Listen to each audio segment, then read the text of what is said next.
your music, a lot of it deals with big horizons, stars, and nature.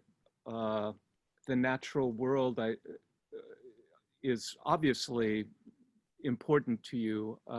Does that come from just where you live, or where does that come from?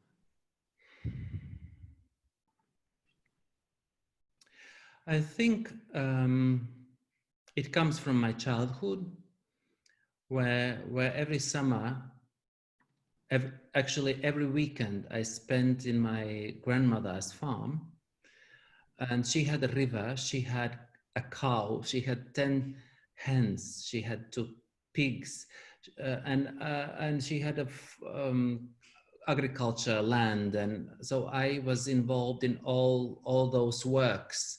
I milked the cow, and I woke up early, 5 a.m. in the morning, and yeah, and I swam in the river, and so that nature, I already at that time I really enjoyed the nature. And then years later, when I was a student, I attended a lot of masterclasses, composition masterclasses here in Europe. And by the way, also with 2 American composers, David Lang and Richard Danielpour, but also a lot of European composers. And by the way, Michael Finnissy, Jonathan Harvey John, and they were different teachers, different styles, even new complexity, crazy styles. But there was one thing that united them all. And whenever they showed their own works, I could feel that these works were emotional. I could feel their emotion. I could find their emotion in these scores. Yeah, and I, from those 15 something masterclasses I attended, that was the main thing I took for myself. Yeah, don't lie in your music. Be honest. Open your heart. Open your soul. If there has to be climax, then I will work the climax to shine. Yeah, so I'm very self-critical, honestly, and I always think also, this particular page I'm working on, is it the best I can do, or is the best still coming in next hour?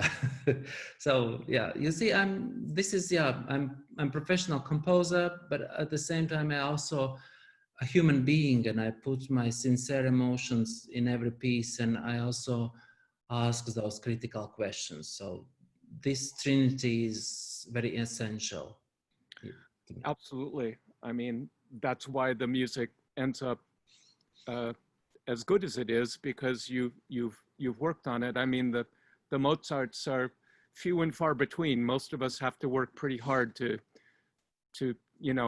reach a high level. So the other thing about your music is it's so easy to sing. Not technically, it's quite complex, but there's always a reason, and it's always worth the effort to get there. But you can tell it's written by a singer. So now here's my question. What voice part are you? I love how you describe my music. You are like musicologist, I think.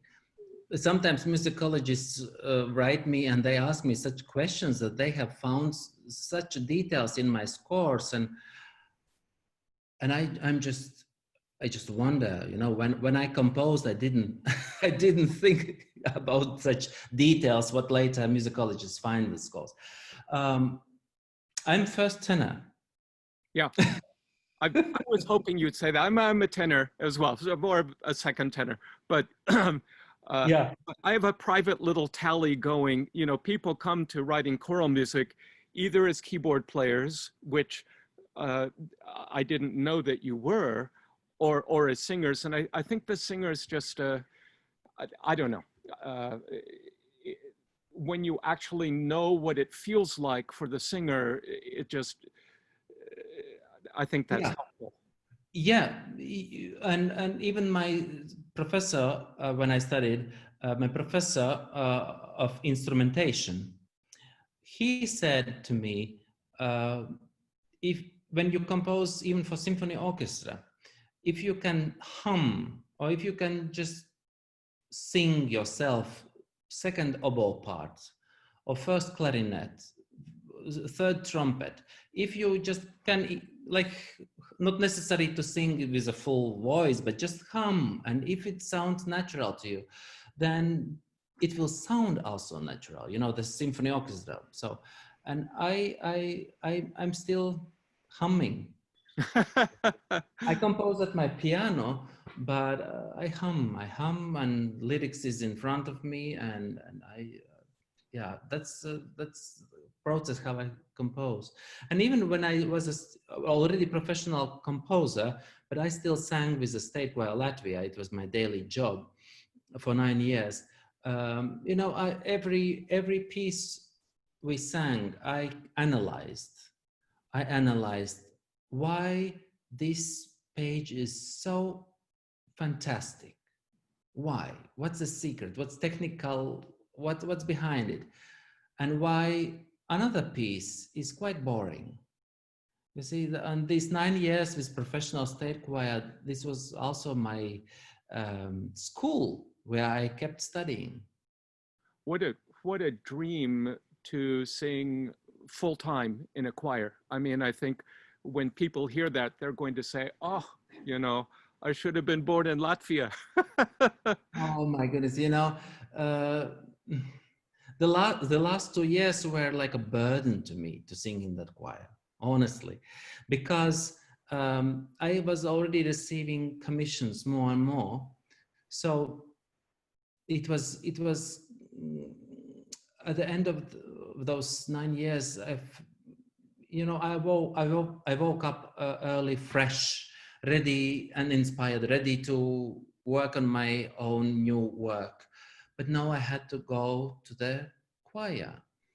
But what we were going to rehearse today, oh, that was Mozart Requiem. Why do we need to rehearse it? We already know it by heart.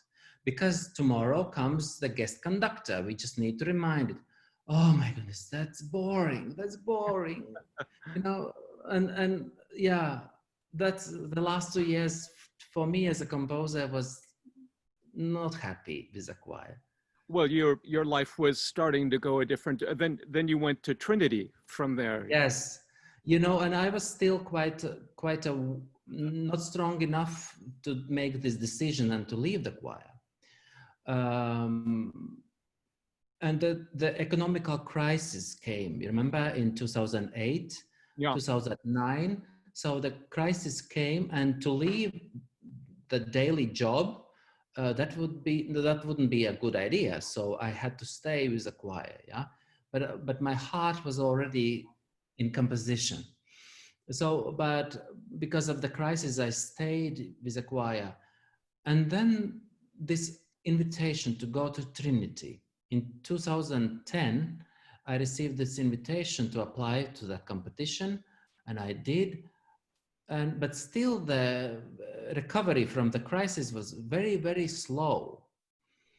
But you know, my wife and I, we prayed God for His guidance, and when Trinity College said yes, they had chosen me to be their composer in residence for 2 years.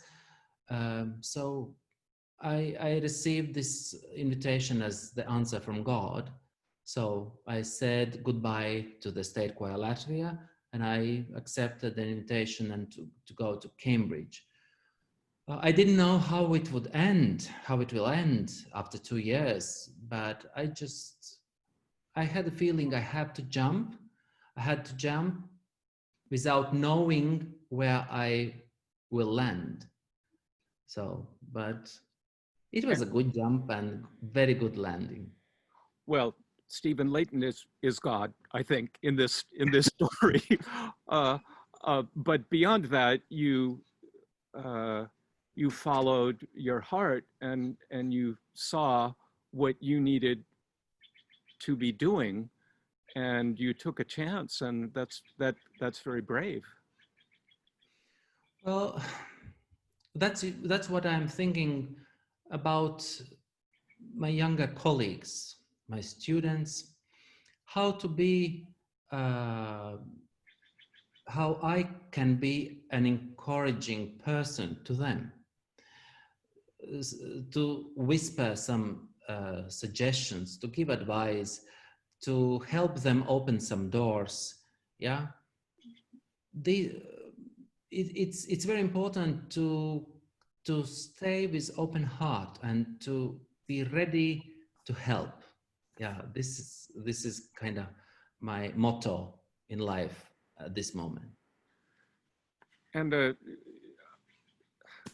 I want to just get your input on something that I think many Americans don't know about, the singing revolution and the Riga, the song festival. And we might end by just discussing the power of music. We read about it, and it's like okay, Orpheus, and it's legend, but this really happened. Can you just tell us about the power of singing in your country? Yes, this tradition or this idea doesn't belong to us. It was borrowed from Switzerland, South Germany, in 19th century, in 18 something. They had the brotherhood choirs, so men were singing together in churches, maybe in community.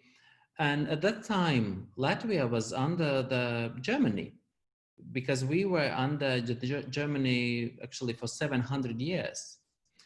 And we had many Germans living in Latvia. And also our first education started from the German pastors. And a pastor in one church, he liked the idea that was happening in Switzerland and Germany. And he established, he invited several singing groups to come together.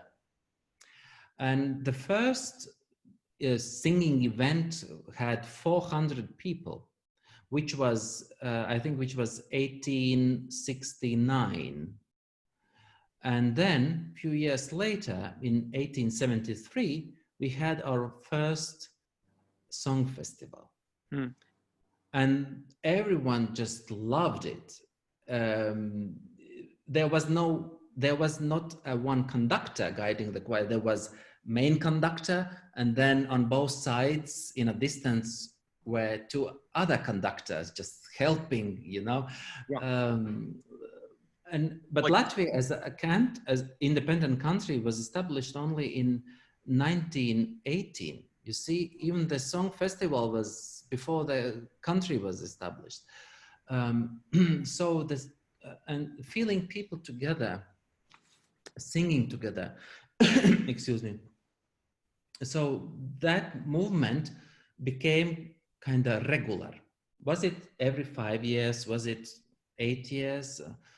And yeah, we already had our, was it 26th, 27th song festival since that time.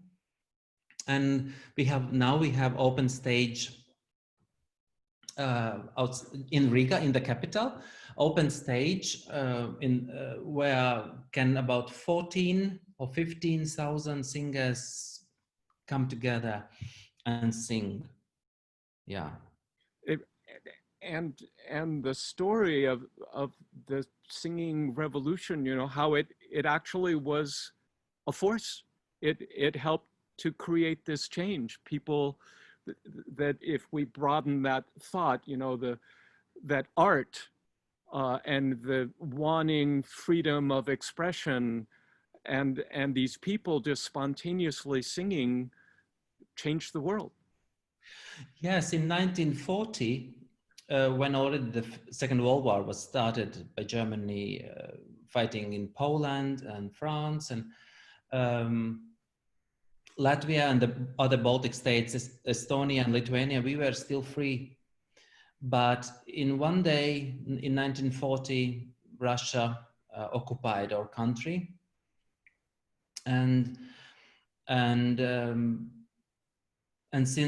they stayed in our country for almost 50 years. So we were under the Soviet Union for 50 years. We still had our song festival, but of course our certain folk songs or certain songs were forbidden because they reminded us about the freedom. So they were forbidden. When the leadership in Soviet Union started to change because there was this Gorbachev and Reagan in the States, Reagan was very influential and for this democracy to somehow to rise in the Soviet Union. We felt, okay, the Communist Party has become weaker. So we started to speak louder about freedom. We started to sing louder. We started our gatherings, and the main manifestations of the nation happened in this open stage where we had our song festivals.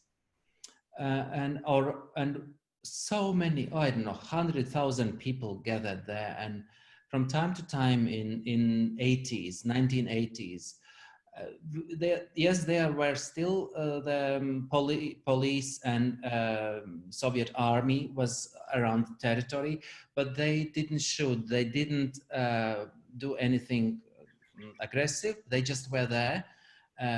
But our smart minds, our educated people, they really spoke loudly about our freedom, longing for the freedom.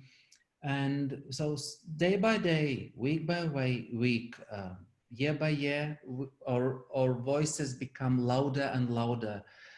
Our songs became louder and wider.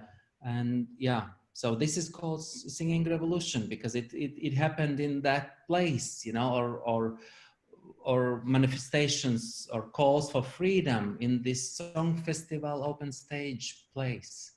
And still going on today. I told you earlier, I Googled your performance of my song there. Did you write these words? I know we're going to need to finish up here, but who wrote the words? My song is Rabindranath Tagore. Well, Bengalian poet, Bengalian Indian poet. Okay. Yeah. Your choice of poets is great. All the Sarah Teasdale, and that's another thing I look at. When I'm looking, and I look at hundreds of pieces for each concert, and usually I look at the cover and I see the poetry, and I'm afraid I don't even open the music because it's just not the words don't for me. Just for me, it's not what I want. For example, Sarah Teasdale, so far I have written about 14 songs with her poems. I have all of them. Oh, how does it come that we still I have to go to your choir one day, You have been performing my music so often, so I have to go. I have to meet you all and say thank you. It's us that need to say thank you, and maybe we have a commissioned New Works Festival that's been endowed. We just did a big piece of Joby Talbot's, The Sheen of Dew on Flowers. Was premiered in London, and we were next. And we have a commission from Will Todd. I don't know, with your English connection, you probably know him. He's written us a piece that we're supposed to be doing this March. We don't know if it will happen. So maybe I'm sure you're booked way out, but maybe we can No, when no, things come no. I still have gaps by. Well, in my calendar. we'll get back to that, but I, I'm very taken with this whole idea of music and what it gives to us and how powerful it is. Um, and these words that you said were so beautiful. I'm just going to read a little bit here. This song of mine will wind its music around you like the fond arms of love. This song of mine will carry your sight into the heart of things like a faithful star in the dark night over your road. My song will be like a pair of wide wings to your dreams, like the fond arms of love. It will wind its music around you. My song will take you to the verge of the unknown. And then I'll skip. When my voice is silent, my song will live in you. What a great thing we get to do. And you as a composer to bring this music to us that makes the world better. And I know that sounds like hyperbole, it sounds like exaggeration, but I wouldn't do what I do, and I don't think you would do what you do if you didn't think that was true. So on behalf of all of us, thank you so much for your beautiful love of the world that comes through in your music, and for this conversation. And I'll just say, and for doing it in English because my Latvian is. But you know, we composers, yes, we write music, but without performers, our music doesn't fly. We need So one thank another. you. Yeah. So thank you, Yeah. Paul, and your singers. Yeah, and hopefully we meet one day in a concert. Let's make that happen. Amen. Thank you very much, and stay safe, and we'll all hope for a vaccine and happier days soon. Thank you. All right. Goodbye. Have a good evening.